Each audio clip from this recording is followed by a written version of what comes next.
A protester interrupts his rally, instead of having her removed. President Trump invites her to speak what she says, and what it awakens in him is something he never expected to carry. The rally was typical until it wasn't. They had packed the convention center to its walls, flags lined the steel barriers. The sound system trembled with music and chants. Phones were raised high, catching every moment, every pause, every line, meant to hit the evening news. Donald Trump stood at the podium doing what he did best. He had the crowd in his hands. The script was half forgotten, buried beneath years of muscle memory and instinct. He knew when to pause, when to smirk, when to say the thing that would make the cameras twitch. But then from the middle of the crowd, a voice broke through. It wasn't loud at first, just sharp, clear, carried by something stronger than volume conviction. Why don't you talk about the people you forgot? The crowd around her shifted heads, turned phones, zoomed in. A woman mid-20s, maybe younger, stood holding a hand-lettered sign that read, "My brother fought." Then he fell. "You did?" "Nothing." Booing started almost instantly. A few shouts, "Get her out of here." Disrespectful liar. Security moved in. Trump stopped speaking. Watched. She didn't flinch. Her eyes didn't plead. They held. One of the agents reached for her arm. She didn't resist, but she didn't look away from the stage either. That's when Trump did something no one expected. He raised his hand. The agents froze. "Wait," he said into the microphone. The crowd quieted just enough. Trump pointed. "What's your name?" The woman blinked, unsure if he was serious. He asked again, "What's your name?" "Emily," she said, her voice steady. He nodded. "Emily?" He repeated, "You've got guts." The crowd murmured, some laughed, some sneered. Trump held up his hand again. "Let her stay." The agents looked confused. Trump added, "Bring her backstage when I'm done. I want to hear what she has to say." Gasps, whispers. Even his staff looked stunned. He turned back to the crowd. Now, where were we? But the energy had changed. The rhythm had broken, and somewhere inside him a question had started forming. He just didn't know it yet. 30 minutes later, the crowd dispersed.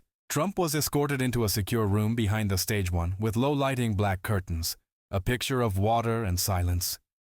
His team hovered near the doorway, whispering, checking phones, confused. "She's waiting," one of them said. Trump looked up. "Bring her in," they hesitated. He didn't repeat himself. Emily stepped into the room. She wasn't what anyone expected. No camera crew, no entourage, no rehearsed anger, just a woman in a denim jacket holding her sign under one arm. Her hair was pulled back, her face pale but firm. Trump motioned to the chair across from him. She sat. No one spoke for a moment. He broke the silence first. "Your brother," she nodded. "Staff Sergeant Ryan Keller, Marine Corps. What happened?" She didn't blank. He made it home, but not all of him did. Trump leaned forward, elbows on knees.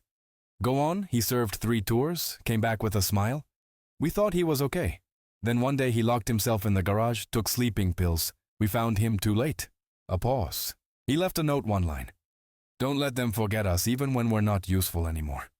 Trump's mouth tightened. Emily swallowed. "That's what the sign meant."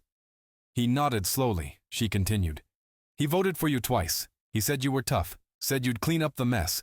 But after he died, we tried to get help. No one answered. No call back, just forms. Denials, waiting lists." She looked him in the eye. "I don't hate you, I just needed you to hear it." Trump sat back. The room was dead quiet. He looked down at the table, then up at her again. "My brother drank himself to death," he said finally. Emily blinked. "Fred," he added, "older than me. Smart, funny. Everyone liked him, but he had a problem. I ignored it, told him to toughen up, thought he'd bounce back. I was wrong." He didn't say it with drama. He said it like someone who'd carried it too long. Emily sat back. "I didn't know that. Most people don't." They sat in silence again. Then Trump asked, "What would you want me to do if I could fix one thing?" She thought for a long time. "Make it easier for people to get help before they fall apart. Not after, not when they're a headline, just when they're whispering." Trump nodded slowly. "You're braver than most of the people I've met in Washington." She gave a tired smile. "I didn't want to be brave, I just didn't want to forget him." He stood, held out his hand. She shook it. "Thank you," he said. "For what?" For not shouting just to be loud, for saying something real that night. Long after everyone had gone home, Trump sat at his desk. He opened a note card, wrote 6 words. "Don't let them forget us." He taped it to the inside of his drawer, then picked up the phone. "Get me the number for the veteran shelter in Baltimore," he told his aide. "Now, yes, now." When someone answered on the other end, he spoke plainly. "This is President Trump. What do you need most right now?" The voice on the line stammered, We need beds, clean ones, winter's coming." "Done," Trump said. "You'll have them by Friday." He hung up, didn't tweet about it, didn't call the press. He just sat in silence, remembering a face, a voice, a sign held by hands that weren't afraid. And one sentence that had broken through the noise. The briefing room buzzed with questions the next morning. But Donald Trump wasn't listening. His advisors were speaking about legislation, polling numbers, travel plans for the week, but he kept looking at the edge of his desk drawer, where the note card was taped. "Don't let them forget us." The words echoed louder than the voices in the room. He interrupted the meeting. "I want to visit a shelter," he said. Aide 1 blinked. "Which one?" "Any of them." "Somewhere cold, somewhere forgotten." Aide 2 frowned. "Should we alert the press?" "No." The room froze. "No, you heard me. No cameras, no coverage, just me."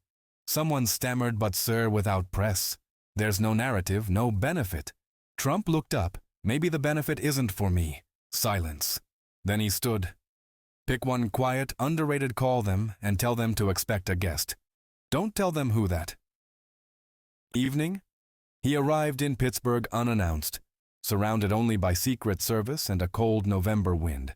The shelter was small, a faded red brick building with chipped paint and a crooked sign, Beacon Street Shelter for Veterans. He stepped inside. The air smelled like coffee, wet coats, and something hard to name, loneliness maybe, or hope that had gone quiet. An older man behind the desk looked up. "Can I help then?" Stopped. Trump took off his coat. "I'm not here to talk, I'm here to listen." They gave him a tour. No one quite knew what. To say he didn't interrupt, he didn't pose. He walked slowly, eyes scanning worn bunk beds and plastic chairs, cracked linoleum floors, and a corkboard filled with handwritten prayers. A man named Richard, missing 2 fingers and wearing a Vietnam jacket, shook his hand with disbelief. "Never thought I'd see you here, sir." "I didn't think I'd be here either," Trump replied. They sat in the small rec room. 5 veterans, 1 president, no cameras. Richard told stories of freezing nights in the mountains of Afghanistan Maria, a medic, spoke about. Losing a friend in Iraq and feeling invisible when she came home. James said almost nothing, just nodded, but when asked directly what he needed, he said, "Someone to remember I was here." Trump wrote that down, someone to remember. "I was here later that night, back at his hotel." He sat alone. The television was off, his phone was face down.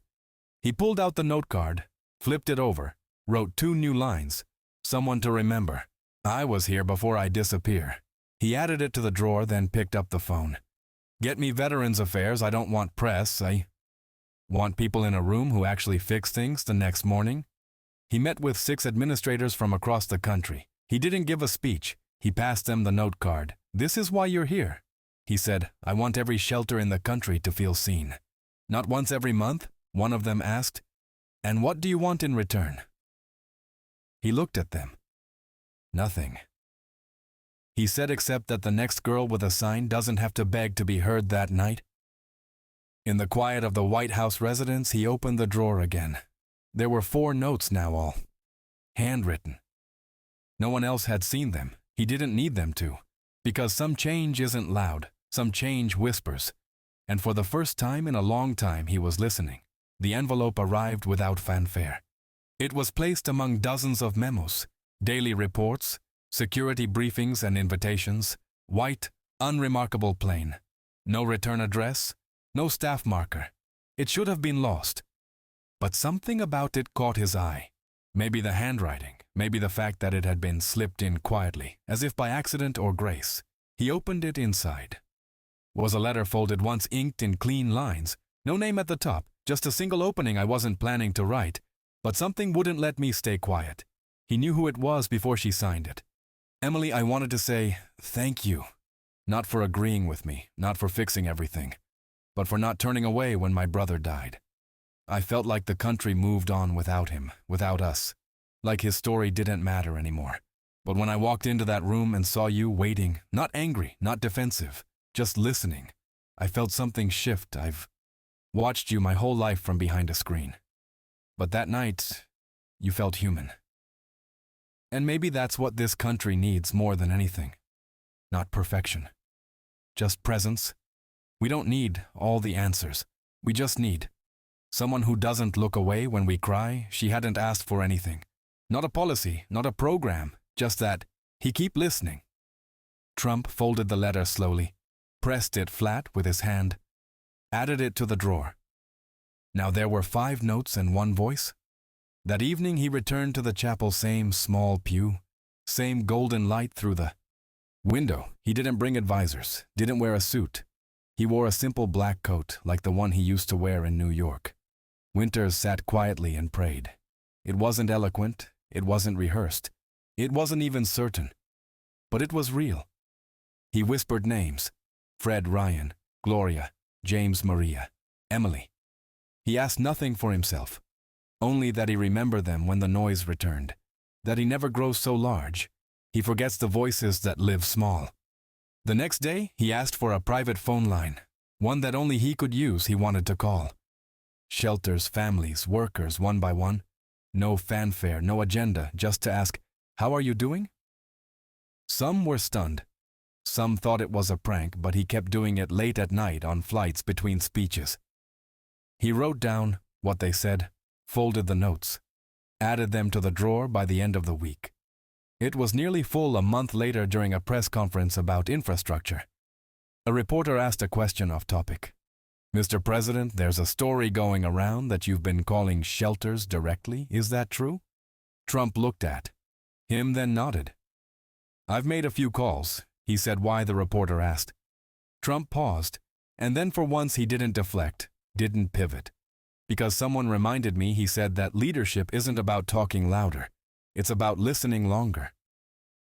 Then he folded his hands and said no more. That night he returned to his office, opened the drawer, removed the first note card, the one that started it all: "Don't let them forget us." He turned it over, and in thick black ink wrote, "I haven't." It started with a drawer, not a speech, not a summit, not a televised moment of transformation, just a drawer. By December, it could barely close. Dozens of handwritten notes, small slips of paper, folded letters, each one from a name, a face, a place. Most Americans would never hear of. People from shelters, nursing homes, halfway houses, people who whispered when they talked to him, because they were still surprised anyone was listening. Donald Trump had started calling them one at a time.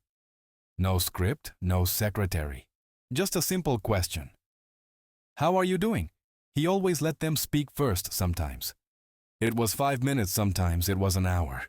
He learned about towns with no grocery stores, about a veteran who started a food pantry in a trailer, about a teenage girl who read bedtime stories to her little brother by flashlight when their heat got cut off.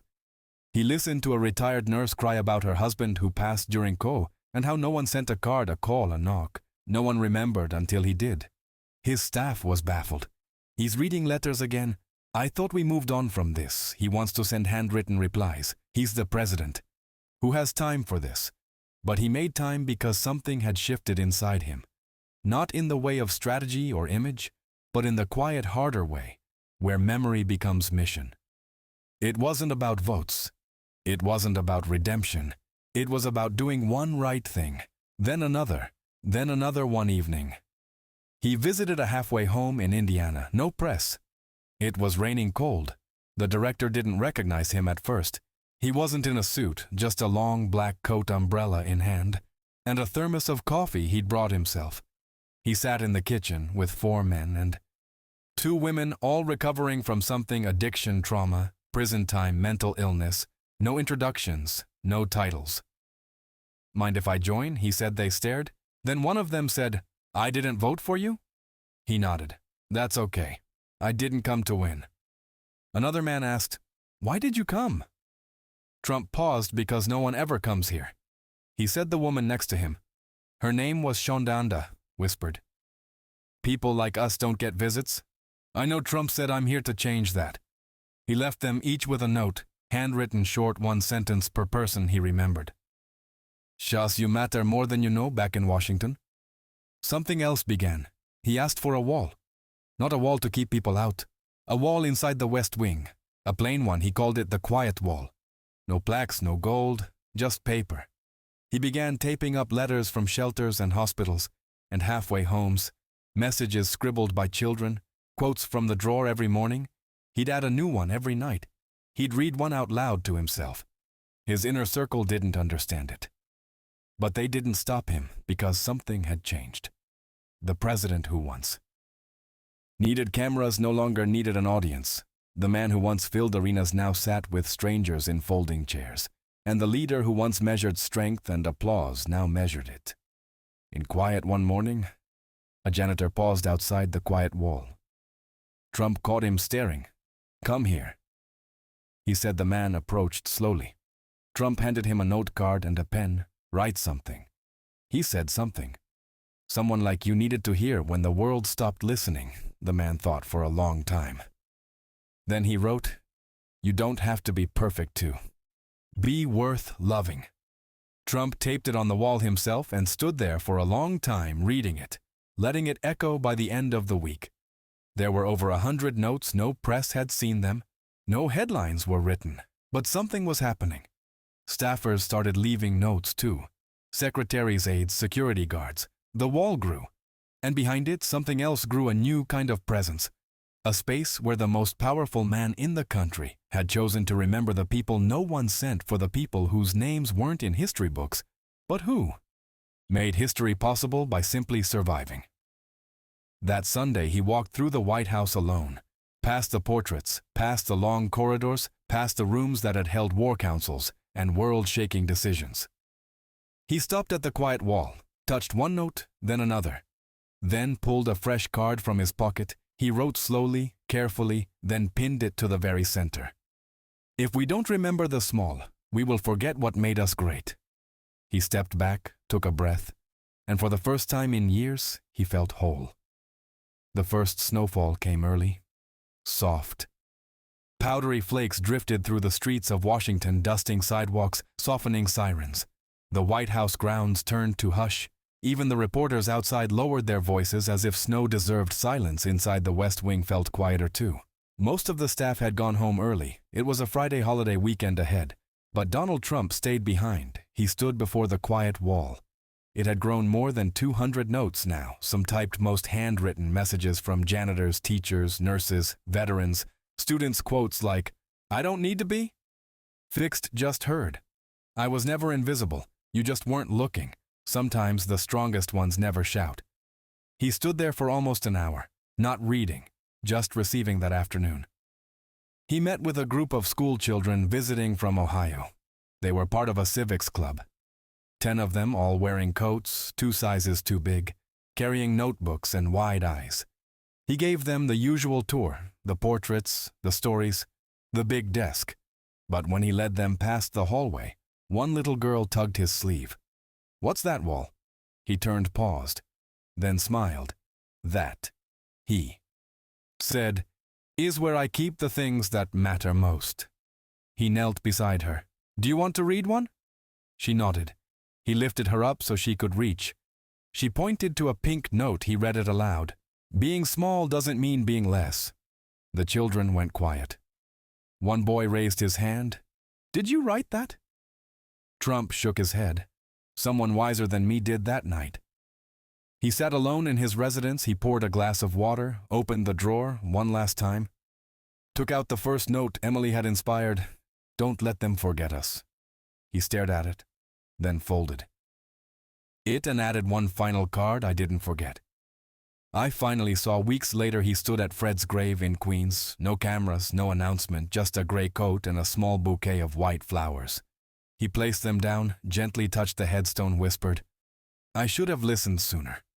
The wind didn't answer, but the silence felt full. The last thing he did before retiring that night was write one more letter to Emily.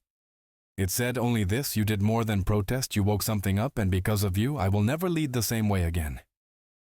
Didn't sign it as president, just don't somewhere in Ohio? A mother opened that letter months later and cried quietly over the kitchen sink because the country hadn't changed overnight, but a man had, and sometimes that's how it begins. Not with a movement, but with a moment. With one protest, one conversation, one drawer full of reminders that the people we forget never stopped hoping we'd remember.